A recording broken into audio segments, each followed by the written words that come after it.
અમદાવાદ ખાતે મુખ્યમંત્રી ભૂપેન્દ્ર પટેલની ઉપસ્થિતિમાં સ્ટાર્ટઅપ ક્ષેત્રે મહિલા ઇનોવેટર્સના યોગદાનની ઉજવણી કરવામાં આવી। રાજ્યના મુખ્યમંત્રી ભૂપેન્દ્ર પટેલના નેતૃત્વમાં રાજ્ય સરકારના 2 વર્ષ પૂર્ણ થવાના અવસર પર સેવા, સંકલ્પ અને સમર્પણના 2 વર્ષની ઉજવણી કરવામાં આવી રહી છે। આ ઉજવણી અંતર્ગત મુખ્યમંત્રી ભૂપેન્દ્ર પટેલના અધ્યક્ષ સ્થાને આઈ હબ અમદાવાદ ખાતે સ્ટાર્ટઅપ ક્ષેત્રે મહિલા ઇનોવેટર્સના યોગદાનની ઉજવણી કરતી celebrating women startups and innovators ઇવેન્ટનું આયોજન કરવામાં આવ્યું હતું। મુખ્યમંત્રી ભૂપેન્દ્ર પટેલે આ પ્રસંગે મહિલા સ્ટાર્ટઅપ પ્રદર્શનનું ઉદ્ઘાટન કરીને પ્રદર્શનની મુલાકાત લીધી હતી। આ પ્રદર્શનમાં ક્લીન ટેકનોલોજી, એગ્રીટેક, હેલ્થકેર અને ડીપ ટેક સહિત વિવિધ ક્ષેત્રોની મહિલા ઉદ્યોગ સાહસિકોના વિશિષ્ટ કાર્યને પ્રદર્શિત કરવામાં આવ્યું હતું। વિવિધ ક્ષેત્રોના મહિલા સ્ટાર્ટઅપ્સ અને મહિલા ઉદ્યોગ સાહસિકોએ આ પ્રદર્શનમાં ઉત્સાહભેર ભાગ લીધો હતો। ગુજરાત નોલેજ સોસાયટી અને આઈ હબ દ્વારા યોજાયેલા આ કાર્યક્રમમાં મુખ્યમંત્રીએ મહિલા ઉદ્યોગ સાહસિકો સાથે સંવાદ સાધીને તેમની સ્ટાર્ટઅપ સફર વિશે જાણકારી મેળવી હતી।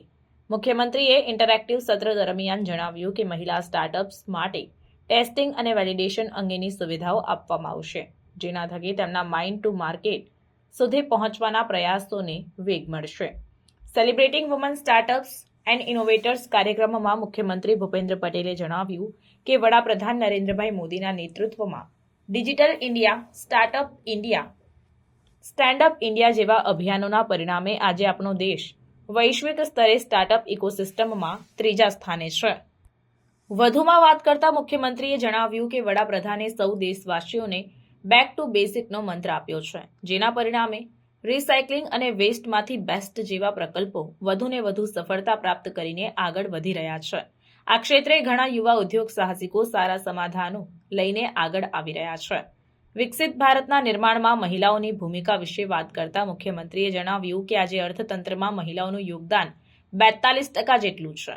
મહિલા ઉદ્યોગ સાહસિકોને જરૂરી તમામ સુવિધાઓ અને સહાયો થકી યોગ્ય પ્લેટફોર્મ પૂરું પાડીને વિકસિત ભારતના નિર્માણમાં તેમને વધુને વધુ સહભાગી બનાવવા રાજ્ય સરકાર કટિબદ્ધ છે, તેમ તેમણે ઉમેર્યું હતું। સાથે જ મુખ્યમંત્રીએ સરકારી વિભાગો મહિલા ઉદ્યોગ સાહસિકોના ઉત્પાદનો અપનાવીને તેમને મદદરૂપ થાય તે માટે પણ વ્યવસ્થા વિચારવામાં આવશે તેમ જણાવ્યું હતું।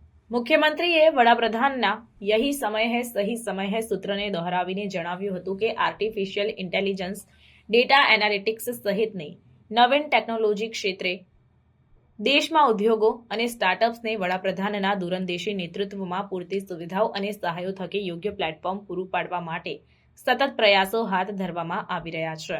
ઉદ્યોગ સાહસિકોના સંકલ્પોને સાકાર કરવા માટે કેન્દ્ર અને રાજ્ય સરકાર સતત પ્રતિબદ્ધ છે તેમ તેમણે ઉમેર્યું હતું। આજે મેક ઇન ઇન્ડિયા અને મેડ ફોર ઓલના મંત્ર સાથે ભારતીય ઉદ્યોગો અને સ્ટાર્ટઅપ્સ વૈશ્વિક હરીફાઈમાં ખૂબ જ સારું પ્રદર્શન કરી રહ્યા છે તેમ જણાવીને મુખ્યમંત્રીએ સ્ટાર્ટઅપ્સ અને મહિલાઓને વિકસિત ભારતના નિર્માણ માટે પોતાનું યોગદાન આપવાનો અનુરોધ કર્યો। આ ઇવેન્ટમાં 10 મહિલા સ્ટાર્ટઅપ્સને સ્ટાર્ટઅપ સૃજન પહેલ હેઠળ ભંડોળની ફાળવણી કરવામાં આવી હતી, તેમજ 5 મહિલા સ્ટાર્ટઅપ્સને તેમના વિકાસ અને નવીન પ્રયાસોને સરળ બનાવવા માટે આઈ હબ ખાતે કો-વર્કિંગ સ્પેસ અંગેના ફાળવણી પત્રો પ્રદાન કરવામાં આવ્યા। આ પ્રસંગે ઉચ્ચ અને ટેકનિકલ શિક્ષણ વિભાગના અધિક મુખ્ય સચિવ સુનયના તોમરે સ્વાગત પ્રવચન કરતા જણાવ્યું કે મહિલા ઇનોવેટર્સની સર્જનાત્મકતા અને નવીનતાની ઉજવણી કરવા માટે આ કાર્યક્રમનું આયોજન કરવામાં આવ્યું છે। કાર્યક્રમ અંતર્ગત આયોજિત પ્રદર્શન મહિલા ઉદ્યોગ સાહસિકોના ઉત્પાદનોને પ્રદર્શિત કરવાનું પ્લેટફોર્મ પૂરું પાડે છે। વધુમાં વાત કરતા તેમણે ઉમેર્યું હતું કે ગુજરાત એક ઇકોસિસ્ટમ બનાવી છે, જે વી સ્ટાર્ટ અને student startup and innovation policy જેવા કાર્યક્રમો દ્વારા મહિલા ઉદ્યોગ સાહસિકોને સશક્ત બનાવે છે। સાથે જ તેમણે આઈ હબ દ્વારા મહિલા ઉદ્યોગ સાહસિકોને પૂરી પાડવામાં આવતી વિવિધ સહાયો અને વિવિધ ઉપક્રમોનો ઉલ્લેખ કરીને જણાવ્યું કે આઈ હબ મહિલાઓમાં ઉદ્યોગ સાહસિકતાને પ્રોત્સાહન આપવામાં મહત્વનો ભાગ ભજવશે। આ પ્રસંગે commissioner of technical education Banchhanidhi પાનીએ આભાર વિધિ કરતા જણાવ્યું હતું કે મુખ્યમંત્રી સાથે મહિલા ઉદ્યોગ સાહસિકોનો આજનો સંવાદ તેમને આગળ વધવા માટે પ્રેરણા આપશે। મહિલા ઉદ્યોગ સાહસિકોની સર્જનાત્મકતા, તેમના સંશોધનો અને પ્રેરણાને યોગ્ય મંચ આપવા માટે મુખ્યમંત્રી ભૂપેન્દ્ર પટેલના માર્ગદર્શનમાં રાજ્ય સરકાર કટિબદ્ધ છે તેમ ઉમેર્યું હતું। Celebrating women startups and innovators કાર્યક્રમમાં કમિશનરેટ ઓફ હાયર એજ્યુકેશનના ડાયરેક્ટર દિનેશ ગુરવ, આઈ હબના CEO Hiranmay Mahanta, I hub તથા ગુજરાત નોલેજ સોસાયટીના અધિકારીઓ, કર્મચારીઓ તથા મહિલા ઉદ્યોગ સાહસિકો ઉપસ્થિત રહ્યા હતા.